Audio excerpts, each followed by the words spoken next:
Assalamualaikum warahmatullahi wabarakatuh. Apa kabar teman-temanku hari ini? Siap belajar ya? Pada tema 2, kita akan belajar materi IPA. Yang pertama ada adaptasi pada tumbuhan. Siap ya? Kita mulai. Nah, sebelum teman-teman tahu apa itu adaptasi, ada baiknya Ibu ingatkan kembali ciri makhluk hidup secara umum ya. Yang pertama, cirinya adalah bergerak. Jadi berpindah tempat maupun goyang gitu ya. Namanya bergerak. Yang kedua, makhluk hidup itu bernapas. Yang di sini yang Ibu maksud makhluk hidup adalah hewan dan tumbuhan ya.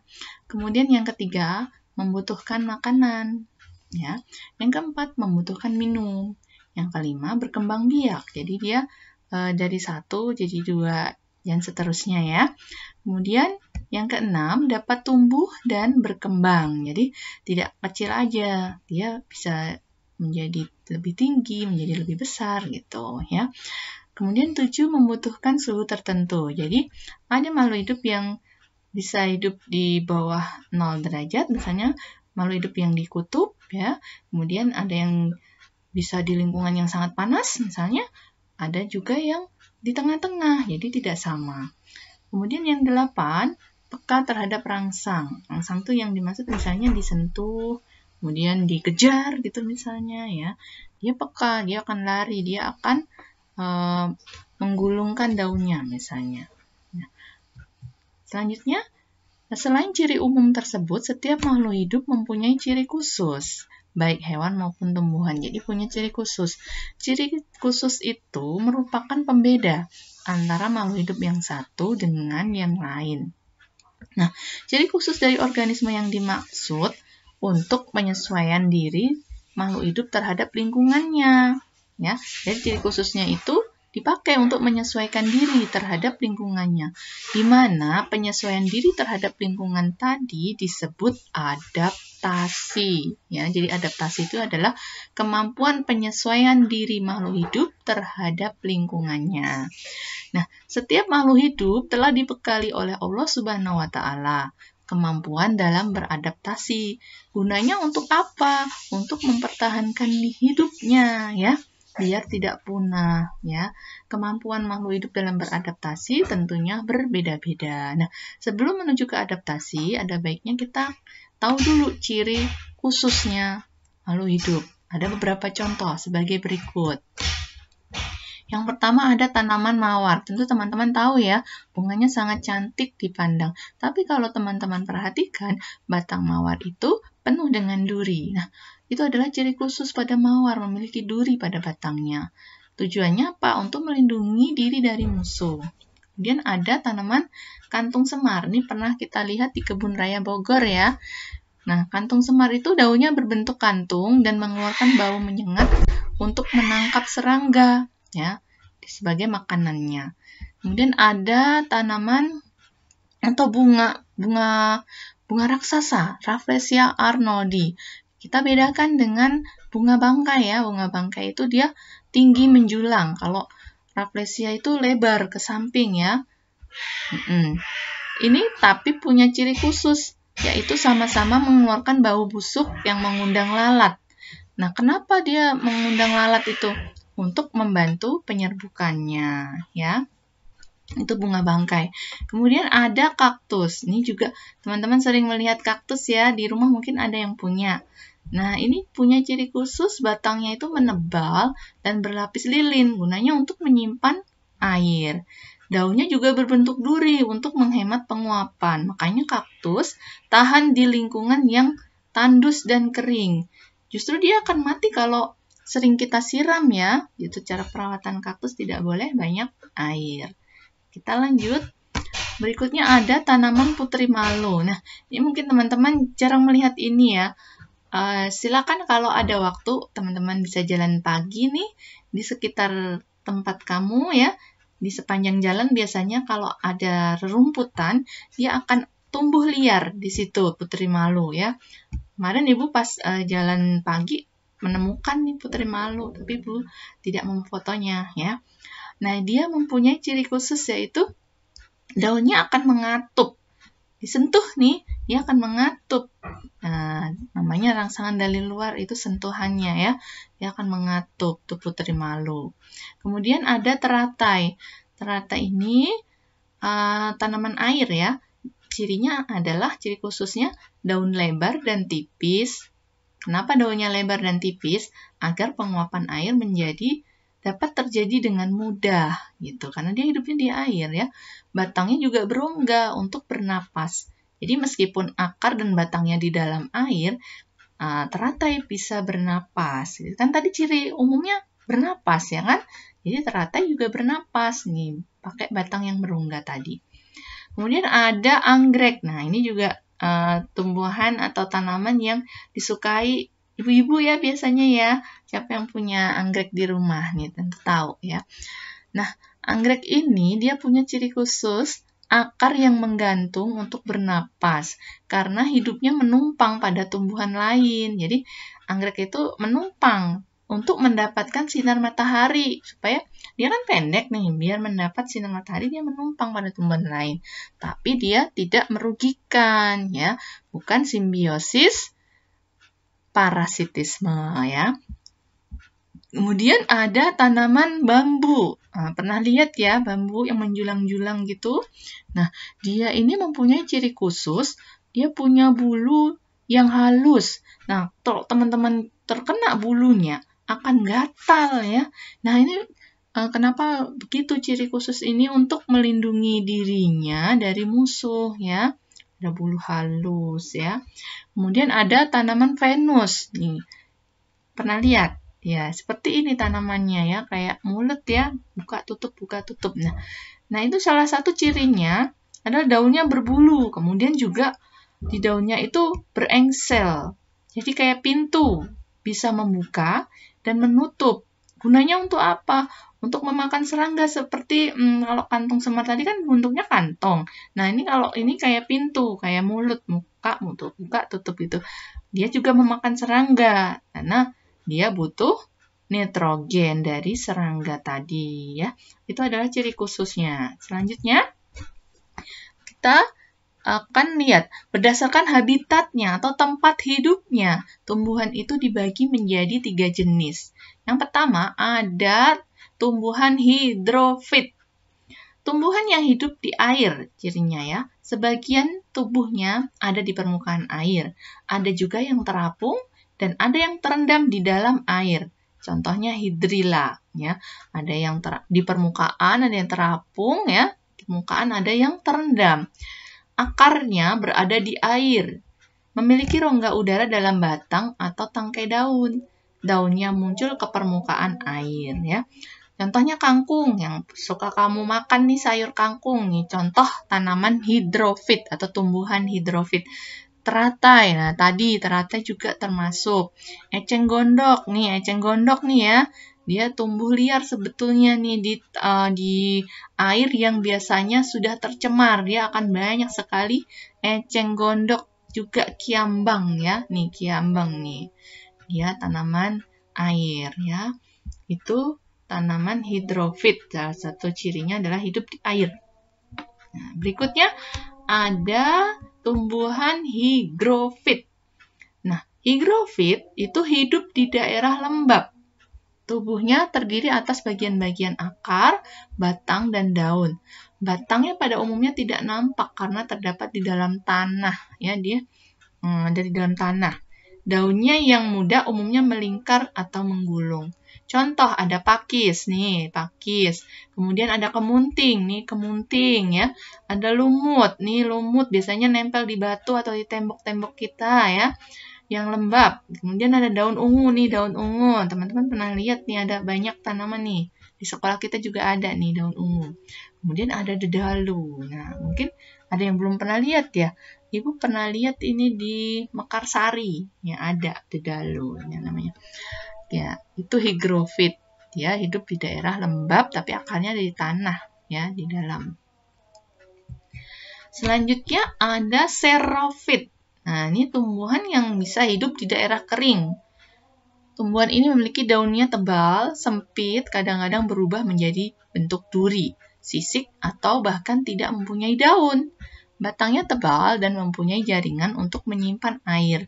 Akarnya panjang. Contoh, lidah buaya nih. Lidah buaya. Banyak nih di rumah ya. Kemudian ada kaktus. Nih, kaktus ya, duri-duri ya kan. Ada lili gurun. Nih, lili gurun. Ibu pun belum pernah lihat nih lili gurunnya. Kemudian ada setawar. Nih, setawar ya. Ini hampir mirip dengan apa ya? Cocor bebek ya. Kemudian kita lanjut. Ada yang keempat. Yang keempat itu tumbuhan halofit. Nah, tumbuhan yang mampu pada kondisi garam tinggi ya, salinitas yang tinggi, ini beradaptasi dengan cara membentuk kelenjar garam yang terdapat pada daun. Biasanya hidup di daerah pantai atau laut. Nah, halofit itu di daerah pantai atau laut tanamannya ya. Ini contohnya mangrove. Ini mangrove ya, di tepi-tepi pantai ya. Ya memang hidup di situ ya, dan berfungsi mangrove itu untuk mencegah air pasang gitu kan, ya, supaya nggak ke daratan dan mencegah erosi atau abrasi air laut ya, abrasi air laut di daratan gitu. Kemudian yang kelima ada tanaman mesofit. Nah ini mesofit ini jenis tanaman yang sering kita jumpai dan biasanya berbuah ya. Tumbuhan yang hidup dengan kondisi air yang cukup. Ya, mampu hidup di daerah yang tidak terlalu kering, tidak terlalu basah. Cirinya tidak terlalu kering, tidak terlalu basah, tetapi di tempat lembab. Nggak lembab banget juga, seperti yang tadi, ya. Tidak seperti itu juga. Nah, akar umumnya tidak melebihi panjang tumbuhan. Contohnya ini bisa kita temui ya, ada mangga, pepaya, rambutan, dan lain-lainnya. Nah, itu adalah jenis tumbuhan berdasarkan apa tadi? Habitatnya ya. Berikutnya kita akan membahas bentuk adaptasi pada tumbuhan. Nah, bagaimana? Ada 3 nih bentuk adaptasi pada tumbuhan ya. Yang pertama ada adaptasi morfologi. Apa itu adaptasi morfologi? Yaitu penyesuaian bentuk tubuh, struktur tubuh atau alat-alat tubuh organisme terhadap lingkungannya. Jadi ketika ada pengaruh atau rangsangan dari luar, dia harus beradaptasi, dia mengubah bentuk atau alat tubuhnya, bentuk tubuhnya ya, struktur tubuhnya dan alat-alat tubuhnya. Nah, adaptasi morfologi pada tumbuhan ditandai dengan perubahan atau perbedaan pada bentuk daun, akar, dan batang tumbuhan sebagai bukti adaptasi penyesuaian diri terhadap lingkungannya. Nah, yang kelima tadi adalah contoh adaptasi morfologi ya. Ada hidrofit, xerofit, hygrofit, halofit, dan mesofit. Nih contohnya yang tadi ya. Hygrofit nih tipis, lebar, banyak stomata, permukaan daun sehingga mempercepat penguapan ya. Supaya nggak mati dia. Kemudian ada hidrofit, habitat di air, daun lebar, tipis ya, dan sebagainya. Xerofit juga seperti itu tadi ya. Berikutnya ada adaptasi fisiologi. Ingat ya, kalau morfologi tadi berdasar bentuknya. Kalau fisiologi memanfaatkan fungsi-fungsi yang terdapat di dalam tubuh, ya, karena pengaruh dari luar atau dari dalam sehingga dapat mempengaruhi kondisi morfologi maupun tingkah lakunya. Jadi dari dalam fisiologi itu dikeluarkan dari dalam, ya.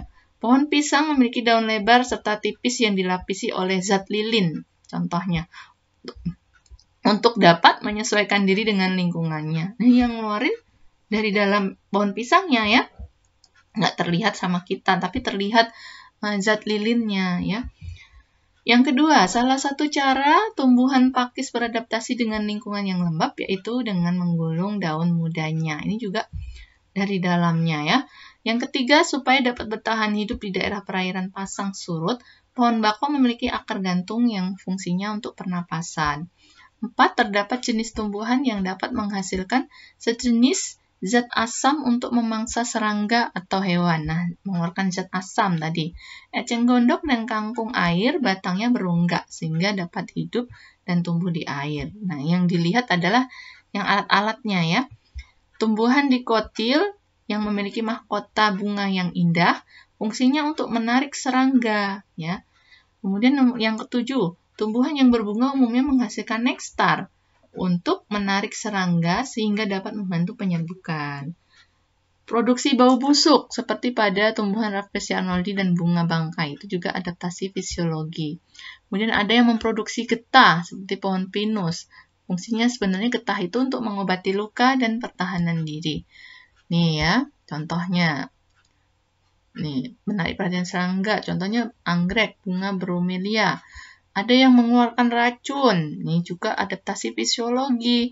Contohnya semak azalea Jepang ya. Itu contoh adaptasi fisiologi. Nah, berikutnya ada adaptasi tingkah laku. Jadi tingkah lakunya yang berubah ya. Misalnya dari lurus jadi bengkok. Ya, dari berdiri jadi duduk. Nah, itu namanya adaptasi tingkah laku, tingkah lakunya. Kenapa? Dari rangsangan dari luar. Rangsangan itu bisa berupa cahaya, bisa berupa sentuhan ya. Dan bisa zat kimia misalnya. Ini contohnya bunga matahari, Halianthus annus, yang mengikuti pergerakan matahari. Ya, ini bunga matahari selalu mengarah ke arah matahari.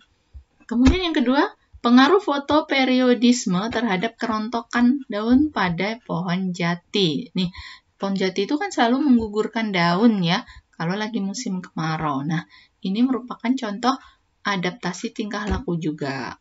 Kemudian pergerakan tumbuhan menuju cahaya matahari. Nah, kamu pernah mencoba menanam itu kan kacang hijau dulu di tempat gelap dan tempat terang. Nah, yang di tempat gelap dia pasti tumbuhnya akan menjulur ke arah cahaya, datangnya cahaya baik matahari maupun sinar lampu ya.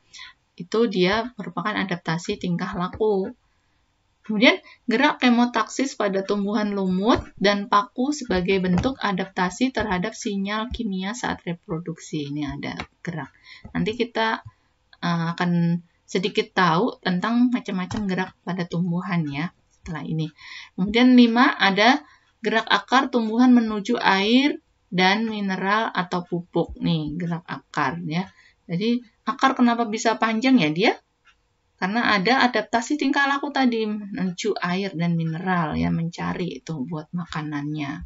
Yang keenam, ada gerakan mengatupnya daun-daun putri malu terhadap rangsangan, gerak nasti ya. Itu contohnya adaptasi tingkah laku. Nah, berikutnya jenis gerak pada tumbuhan. Tadi kan ada nasti ya kan? Nih, contoh endonom. Endonom itu penyebabnya rangsangan yang berasal dari dalam tumbuhan, dari dalam dirinya ya, endonom. Esionom penyebab adanya rangsangan dari lingkungan sekitar. Higroskopis penyebab rangsangan perubahan kadar air dalam sel tumbuhan. Ini endonom contohnya gerak rotasi sitoplasma. Ya, esionom itu ada tropisme, nasti, ada gerak taksis. Contoh higroskopis, mengkerutnya kulit kacang-kacangan yang sudah tua atau matang karena kadar airnya hilang. Ya.